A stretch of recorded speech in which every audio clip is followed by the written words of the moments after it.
départ. Merci. Bonjour. Bonjour, Stéphanie. Merci. Bonjour. Alex. Bonne année. Je me tiens. Bonjour. Bonne année aussi. Et bonne année, Alex. La présentation dure une Donc, juste 4 minutes de ce qu'on fait. Bonjour, bienvenue au cours de promesse internationale. Je vous demander comment d'atteindre le volume de cellulaire. Désirez-vous qu'effectuer les consignes en français ou en anglais? Si possible, on aimerait avoir les instructions en anglais. Each team has 24 minutes to present its case to the judges. The time of presentation will soon be defined. The first 12 minutes of the presentation are considered as being protected, meaning that the judges cannot interrupt the team. The next 10 minutes are not protected. The beginning of this period is when the lights turn on. This light. When the non-protected period will end, I will turn off the light. The judges have the possibility of interrupt the presentation in order to ask questions or clarification on the subject presented at this moment. The judge will have to limit himself to 15 seconds to ask his questions. The team has to answer the question, but can then continue its presentation without waiting for the agreement of the judge. The judges cannot ask questions on a subject having already been decided or which has not been presented yet. These questions must be approached during the period of questions at the end of the presentation. The last 2 minutes of the presentation are meant to complete the presentation and are shielded from questions of the judges. I will show board showing the remaining times when there will be 12 minutes, 7 minutes, 2 minutes, and 30 seconds left, and I will make a countdown of the last 10 seconds by using my hands. A period of question of a maximum duration of 5 minutes is assigned to the jury at the end of the presentation. I would like to remind the judges that it is mandatory to ask at least one question during this period. I will invite the judges to introduce themselves, and then the team can begin. Hi, my name is Stephanie Laplante. I'm the Director of Production of APN. Bonjour, mon nom c'est Jean Aubin. J'ai passé ma vie à l'international. Après ça, j'ai été chargé de cours dans la meilleure université de l'Est du Québec.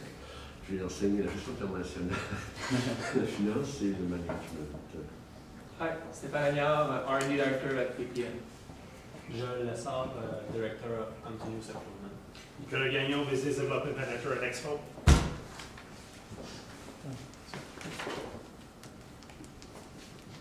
Au niveau du que je fais une vérification technique, ça ne semble pas fonctionner. C'est normal. Je peux toujours utiliser le clavier.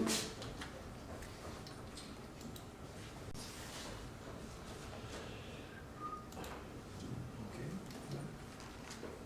Ça va parfait. On est prêt. Madame Laplante, chers membres chez APN, Monsieur le juge, depuis ses débuts, depuis son inception, APN a toujours su à rendre un service, un produit de qualité à ses clients. De la même façon que vous interagissez avec vos clients, aujourd'hui, Red Consulting est ici pour vous. Vous êtes notre client. Asseyez-vous bien et écoutez notre stratégie qui, à la fois, vise la perfection comme vous le visez avec vos clients.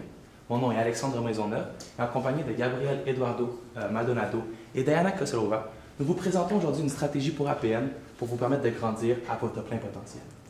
Au niveau de l'agenda, je vais commencer en vous présentant un certain problème qu'on aimerait résoudre avec notre mandat. Par la suite, à l'aide de mon collègue Gabriel, je vais procéder à une analyse des écarts qui va permettre de comprendre où est-ce que vous tenez maintenant et avec notre stratégie en main, où est-ce que nous voyons vous tenir à l'avenir. Ensuite, Gabriel procédera avec l'analyse, nous permettant de déterminer où est-ce que nous vous voyons aller vers l'avenir et de quelle façon. Ensuite, Diana présentera la stratégie qui s'y rattache. Et de mon côté, je présenterai les finances qui retournent un retour sur investissement modeste d'environ 12 à 13 %, mais avec une stratégie qui vous permettra de réaliser quelque chose de grandiose. Ensuite, en faisant le lien entre les finances et la stratégie elle-même, Diana et moi-même allons passer à travers l'implémentation et je terminerai avec la conclusion. Le problème que nous avons illustré est qu'APN recherche une stratégie de croissance qui lui permettra de maintenir justement cette croissance qu'elle a su observer durant son histoire de 20 %. Et le mandat qui s'illustre pour nous, pour Red Consulting, c'est de trouver cette avenue de croissance idéale qui permettra de suivre le plan d'entreprise selon un modèle SMAC. But before we dive into the strategy, let's look at the gap analysis I was talking about. We'll look onto 3 different aspects on which you stand on currently, and with our strategy in hand, where we see you standing in the future. The first pillar that we want to draw your attention to is the fact that over the past few years, you have seen great growth of 20%. Our recommended strategy is going to provide you with the ability to not only keep this growth, but also increase it further. And where we see this going in terms of a compounded annual growth rate is reaching that 30% target in the course of the next 5 years, which is the length of our implemented strategy. The second variable is that this past year, you made revenues of approximately $12 million. As Alex will mention, we look to increase that significantly. Now, you projected growth between a range of $25 and $30 million. With our strategy in hand, we see an incremental $2 million added to the max cap of your projected revenues, so reaching at $32 million by 2021. Lastly, you have manufacturing plants in Canada, the United States, and the Philippines. We want to provide you with the adequate infrastructure to enable you to meet the increasing demand around the world. Therefore, we want to have an incremental one country where you have that physical presence to manufacture and develop the product to the end consumer. But at this point, questions remain unanswered, and that would be the where, the how, and the when. Where we see you going, how are you going to do this, and when does this start, and when does this end? In terms of the where, we see you going into France, into a cluster called Aerospace Valley. Now, you are very familiar with clusters as you are present in the aerospace cluster in Montreal, but that is another game. We're talking about in the region of France in Toulouse, a cluster that comprises 500 affiliated companies and has a global outreach. We're not talking about the French companies. We're talking about interaction between this cluster and the rest of the world. And this is where you can see yourself going. You talked about as well your information system, which is very important. Having you present in this cluster will allow R&D to further develop and as well potentially enhance what you have in place. It is great that you have that right now, but technology changes rapidly, and the fact that you'll be present in this cluster and have the interactions with all those different companies of your industry will allow you to stay on top of your game and enhance what you have in place now. Now, in terms of the how, acquisition could come to mind. But again, initially we recommend that greenfield investment. We want you to build that plan within the cluster to allow you to have the interconnections with the other companies that potentially down the road could be targets for acquisitions as well that can allow you to grow. But in our strategy as well, we see the potential acquisition of Excel Carville, located in France. We see this as a good potential target for acquisition, but is that possible now? You've been doing business as a partnership with Excel Carville over the past year. And if you look historically in terms of SNS, when you acquired them, you want to do so in 2005, and it was not possible until 2011. We're talking about 5-6 year gap. So even if you'd be ready to acquire them, what says that they'd be ready? Our strategy is realistic, so therefore we account for that fact and propose an acquisition later on the strategy and basically setting you with the bare bone to be ready to go proceed with the acquisition later on. And in terms of the when, we're talking about starting now, 2016, for a 5-year implementation with an ROI of 12.29%. May seem modest in terms of ROI, but recognize that this is a capital intensive strategy, and if I were to increase the year of implementation, the return on investment would go through the roof. But within 5 years, this is well you'll be implemented in France in that cluster of Aerospace Valley, and you'll be able to proceed with the acquisition. Thank you, Alex. I just took you over where we want you to go, how we want you to penetrate that market, and ultimately our overall time frame. I'm going to go over ultimately how we chose and why we chose France, the mode of entry specifically, and ultimately we're going to look at a market analysis to see how you can leverage your core competencies to differentiate yourself against all your competitors. Now, in terms of a market analysis, the 3 markets that we looked at was France, the United States, and Singapore. Some of the key variables that we looked at in order to determine the specific market were the cluster presence, the labor force in terms of how educated that country's labor force is, as well as the cost of hiring these individuals, as well as the legal and financial infrastructure. Just developed a key software that's going to provide you with a competitive advantage. Well, we want you to go to a country that's also going to protect these rights. In addition, a country that's going to provide you with potential financial support if needed. In addition, we want you to have that. We want you to choose a country that has the technological infrastructure for you to execute your operations. And lastly, you mentioned the cultural variance was a key factor, so we want to include that in there. Now, we looked at Singapore, and you mentioned that the cultural barrier, especially in Asia, was a major obstacle. So that's why you kind of discounted Singapore. However, you can see that Singapore also trails in regards to France and US in terms of how big that cluster is, as well as how developed they are in terms of technology, as well as the amount of employees or how well trained their workforce is. Now, the two main markets that we looked at was the United States and France. So why not the US? Because you're already there. You already have a great presence there. And as you can see in terms of the cluster size, as well as how trained and inept the workforce is, they are similar to France. However, in terms of the cluster, in the United States, the clusters are more spread out, where in France it's specifically in that one city. Now, France. France provides you with that key technological manufacturing aerospace cluster. An ability for you to not only meet the demand in the French market, but for you to build your infrastructure in order to grow into the European market and meet that demand.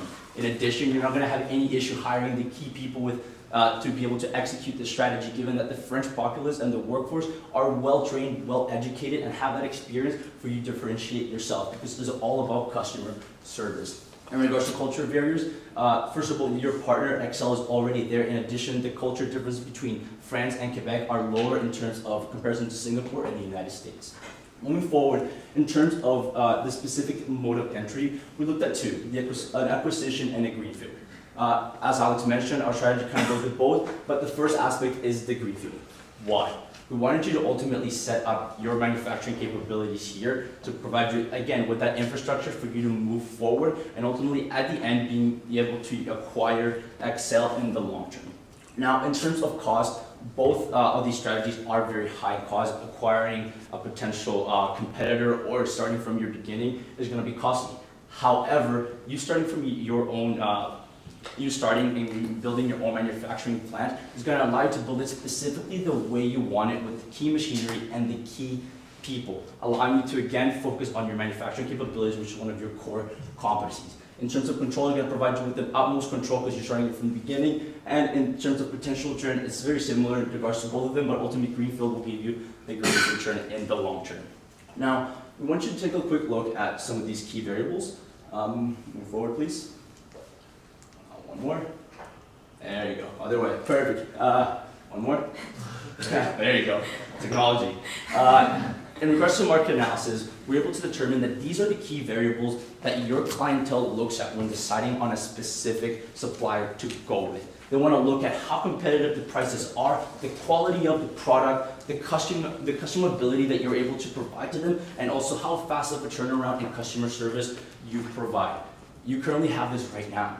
We want to be able to provide that services to the European market. In regards to first turnaround, having that manufacturing plant in France is going to allow you, and being in that cluster is going to allow you to meet those current clients that you have in France with quick delivery times. In addition, you're going to be able to customize their products specifically. In terms of quality, you already have that. You're just translating what you have currently in the United States and in Canada to France with that technology, and to differentiate yourself and make yourself a player in the European market.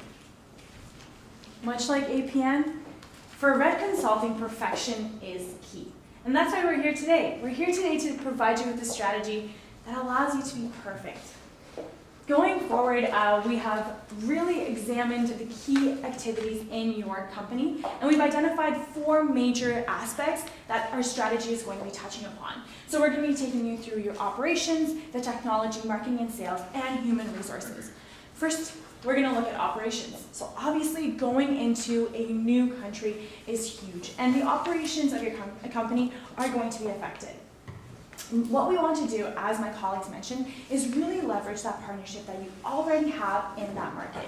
So you're already partnered up with Excel, and you have them as a partner. We don't want you to go in and acquire them because, like Alex mentioned, previously you've had the experience of acquisition and it took a little bit longer. So we don't want you to have that risk and to go ahead and acquire. So just leverage that relationship that you have right now, use their distribution channels, and use them as a way of knowing and really identifying and understanding the market before going in fully. We also have recommended that you build a manufacturing plant in France, and we identified the cluster. So the cluster is absolutely huge. It has over 500 companies involved, and it is projected to have 40,000 jobs coming up. So the growth of this cluster in the next few years is projected to be enormous.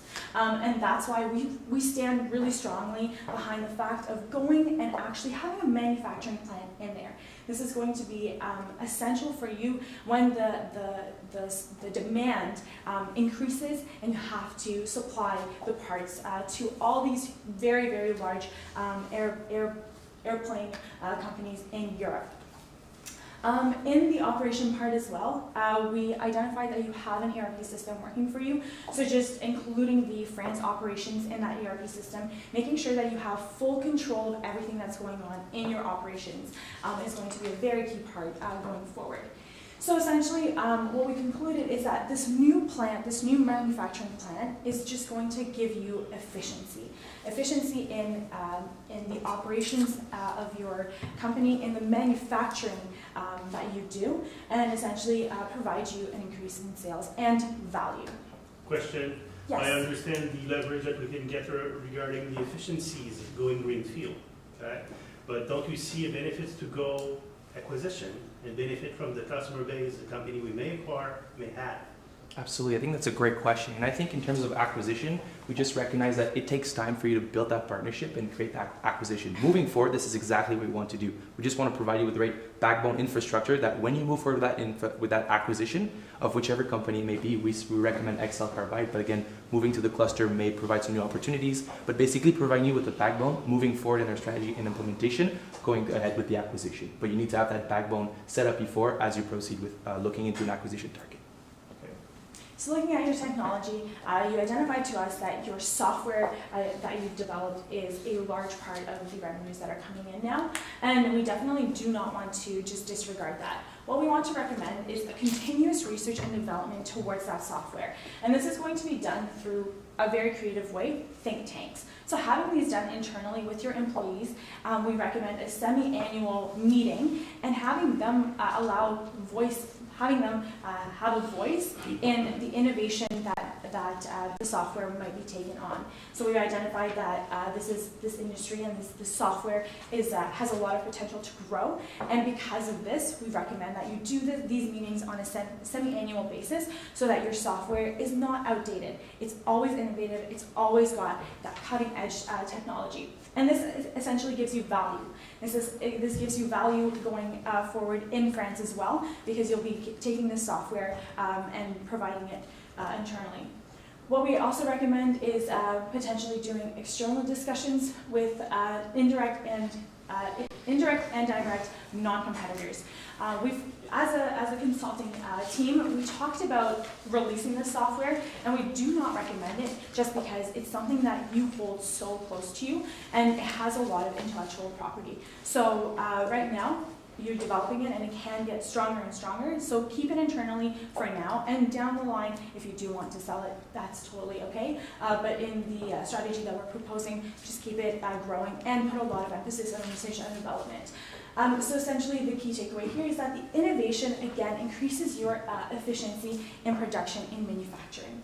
Looking at the marketing and sales, how are we going to communicate? What kind of communication is going to be happening? And what we suggest is attending trade shows in France. Like my colleagues mentioned, the cluster there is enormous. So they have a lot of trade shows, interactions, and this will allow you to have business-to-business interactions with other companies, expand your brand, expand knowledge of what you do to the market that is there. We also recommend that you focus on content marketing. Research does show that in the upcoming years, especially for business-to-business marketing, content marketing is going to be absolutely huge. Just because a lot of businesses want to have knowledge, information, continuously kind of provided to them about what you do, what you're up to, what are your news, what are your updates. So we want you to potentially revamp your website. Right now it does have a lot of information on it, but maybe displaying it in videos, maybe a behind the scenes in the day of a production worker's life. How does the whole entire company work behind the scenes, and showing that information to other businesses so they find you more attractive. And then again, having the relationship with Excel Carbide, their market presence will just enhance your brand in the market of the France cluster. Now, finally, looking at your human resources. Quality employees and top talent is crucial. It's very, very important. And we've we've come up with a couple of strategies to engage the top talent and bring them on and retain them. So what we would like to do at first is initially tell your existing employees that this expansion is happening so that everyone's on the same page, everyone knows what is going on in the company. Hire the employees for the manufacturing plant. As Gabriel mentioned, France has a very well-developed workforce, so we don't think that this is going to be a problem for you. You will have top employees working at your manufacturing firm. We also recommend that you start kind of bringing your company culture into the Excel company culture as well, so kind of merging them together so that in the long term, as Alex mentioned, the acquisition, if you were to go and acquire them, is just going to be a little bit easier, and the acquisition is going to be completely fully done with no cultural clash. And then the retention here that I was mentioning for the top talent internally would possibly be a rotation program. So the culture in Quebec and France is similar, and so having the advantage of offering the students that work for you a rotation program of going to France and working there for you, done internally obviously, would just increase the attractiveness to work for you. So they would have to have specific qualifications, obviously. They would have that mobility aspect, allow them to kind of go and explore another country, but still work for you and build that loyalty with the company. So now I'm going to pass it along to Alex to take you through how much is this going to cost and what's going to be the return. All right, the first thing you must realize here is that we have a bold strategy in terms of greenfield investment, sending potential students on a rotational program to France, and that costs a lot of money. So the first thing I realize here with the cash flow analysis is that I've made a key assumption off the get-go, is that at year 0, we assume that the cost will incur all at once. Why are we doing this? It's to ensure that the costs are weighted more heavily because they will not be discounted throughout the years at the discount rate, and therefore the return on investment, which derives from this graph, will be more conservative. Now, we looked at the net present value after the cash flows have been added through the year, so year 1 through year 5, so 2021, and we realized that the net present value is positive at that point. So we would have a return on investment that would be interesting. And at this point, another consulting company would tell you that the return on investment would be 25%, but that would be false because they forgot one thing. And that is because this is not enough money to proceed. You're missing about $100,000, and the reason that we only invested $5 million off the get-go is we feel that this is what you can afford at the moment. What we did with our strategy is that moving forward with it, you'll have incremental cash flows coming in. What we'll do is invest some of these cash flows year over year, exactly 2% of the cash flows coming in, into a strategy. So there'll be a reinjection of the cash flows moving forward. Now what that does, it provides that return on investment of 12.29% I was talking about initially, and a total adjusted budget of a little over $5 million, which is a more modest return on investment, but a more realistic one at the same time. Now, when we look at the budget, we touch upon very important aspects in the strategy in terms of operation, human resources, marketing and sales, and IT. We realize that in terms of operations, 50% of the total budget is allocated. This is huge. We're talking about setting up shop in the cluster. You've made a recent investment in Quebec for that new plant of $3 million, and we realize that comparing it to the size of it, we want to make sure that $2.5 million will be sufficient. Now, it will not be the same size. It will be significantly smaller. And other aspects that are to be noted will be the IT department, where R&D is important and would fall under that category, where you want to improve the system you have in place and stay on top of the game and always be leader internally in that sense. And last thing to remember is that there's always a contingency fund at Red Consulting. So 5% of the total strategy acts as a buffer zone in case of the numbers above are not satisfying. You always have that $200,000 to move forward with that can be reallocated in any of the categories stated above. Now, in terms of how I calculate the return on investment, you must understand that I've made a few key assumptions that are all listed here. I could start with assumption number 1, which would be the cash flows that are reinvested year over year. So year 1 through year 5, I realize that reinvest those. But what we'll be focusing on specifically is the profit margin that I have assumed based on industry average of capital goods, which aerospace and defense is located in terms of the S&P 500. So that would be around 8.4% in terms of profit margins. And the next assumption that I've made is we see our strategy taking you forward and taking you near perfection. So that compounded annual growth rate will be located at 30% as it was stated initially in the gap analysis. Putting this into a sensitivity analysis, a lot of numbers, but very easy to understand. When we realize that our assumptions are correct, so at the top we have the 8.4 for profit margins, and on the left side we have the CAGR at 30%. When those two assumptions are met, we realize our return on investment. Where we need to be careful is when the profit margins are decreasing. So if you have this information, if you realize that this is decreasing, you would fall below a 5% return on investment in these areas. Nothing to worry about though, because we're talking about a capital intensive investment initially over 5 years. If I were to increase this implementation over, let's say 6, 7, or 8 years, you realize that return on investment would be nearing their 50, 70, and going to that 100% mark return on investment. We've only decided to be conservative today and keep that 5-year implementation to realize that this is when you'll be implemented in Aerospace Valley in France. So we know that this implementation is going to take 5 years, and we'll quickly walk you through three phases, broken down by years. So in the short-term phase, we've looked at 2016, so right now, till 2018, so 2 years. The main aspect here is going to be your operations. So it's going to be really expanding that ERP system that you do have in place, and making sure that the France operations are going to be able to be collected there, so all the data, everything that's coming in, as well as having that partnership, leveraging the market knowledge, and really understanding what you're going to be going into. Now, in terms of the budget, what we'll be focusing initially for the short term is in terms of operation, which is highlighted over here. And then in the medium term, so again, a 2-year term from 2018 to 2020, the biggest thing here is going to be actually going into France, making sure that you build up your manufacturing plant and start operations there, and keeping that relationship. Where we'll be focusing is all areas. This is a crunch time of the strategy, so we'll be focusing on all these aspects. And then finally, we talked about the acquisition of the partner that you have in France. This is going to be the time that we suggest that you start seriously looking at that acquisition.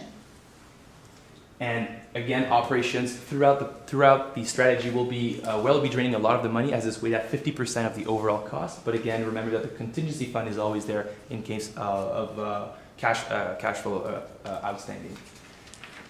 Nous vous avons présenté aujourd'hui une stratégie qui vise à la perfection. Encore une fois, c'est ce que nous visons, et comme toute bonne compagnie, il y a le support après-vente. Donc nous sommes prêts pour vos questions, et au nom de Gabriel, Diana et Alex, je vous remercie de votre attention. Merci beaucoup.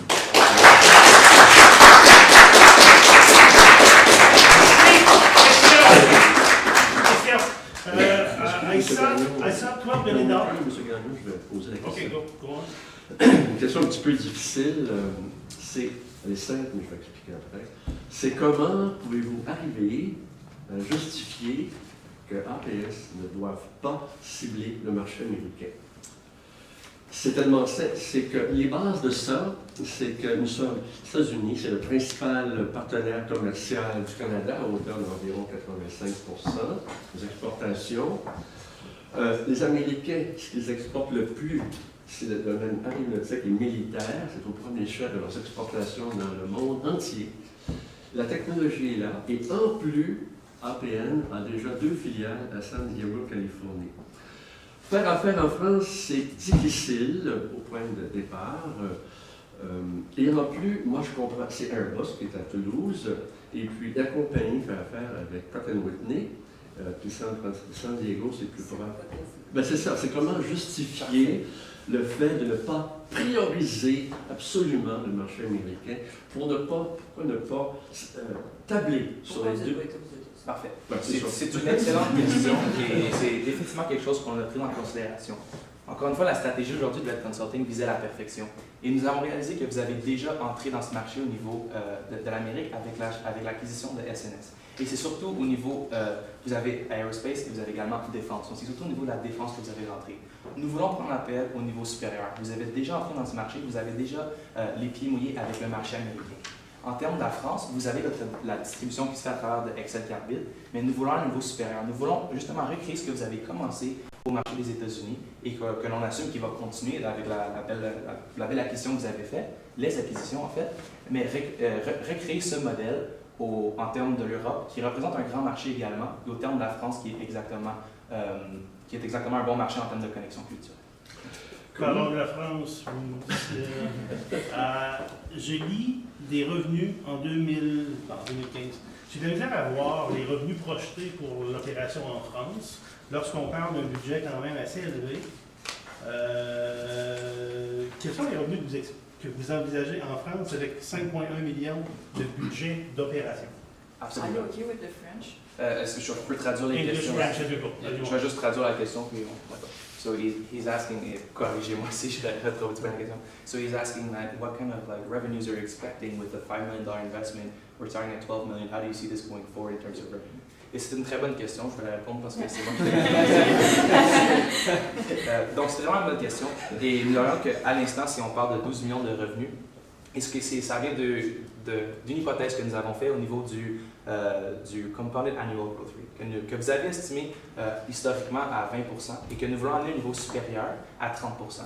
Ceci s'explique par le fait que vous opérez au niveau des États-Unis et du Canada principalement, mais en ouvrant un nouveau marché qui se présente l'Europe, ce retour et cette croissance va augmenter de façon dramatique. Donc c'est ce qui nous amène à la fin de l'année 5 vers des revenus, des ventes qui sont estimés à 32 millions. Oui, OK, parfait. Et puis vous estimez que ces 32 millions-là vont the $30 million sales will come with a pretty much 5% investment in marketing and sales. If I look at your budget table, with, let's say, 10 times for the operation and 4 times of this percentage for human resource. Absolument. So sales will come magically. Absolument pas. C'est vraiment une bonne question, mais lorsqu'on parle de commerce à commerce, donc le B2B, le marketing se fait d'une façon aussi qui est au niveau des trade shows qu'on appelle, ce qui représente un investissement assez important. En termes de campagne publicitaire et tout le reste, peut-être que c'est là que le budget sera coupé, mais le budget alloué de 10% représente aussi sur un montant de près de 5 millions de dollars. Donc on juge vraiment que c'est suffisant pour couvrir l'aspect marketing dans ce sens-là. OK, thank you. Merci. On sait que Airbus est à Toulouse, en France, et que Boeing est aux États-Unis, entre autres, qui sont très importants. La compagnie travaille présentement avec Pratt & Whitney, Boeing.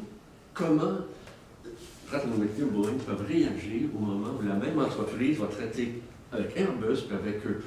Comment pouvez-vous concilier ces deux concurrents-là? On travaille pour les deux en même temps. Je vais juste traduire la question encore après moi. So you'll be doing a business in two different clusters. One will be Airbus, and the other company, was it Boeing. Boeing. So you'll be doing business with two different competitors. How do you see yourself mitigating that? That you'll be delivering a product to your customer that will be doing indirect competition. That's a wonderful question. The focus here is on... Difficult. Yeah, no, but it's a good question. Merci beaucoup.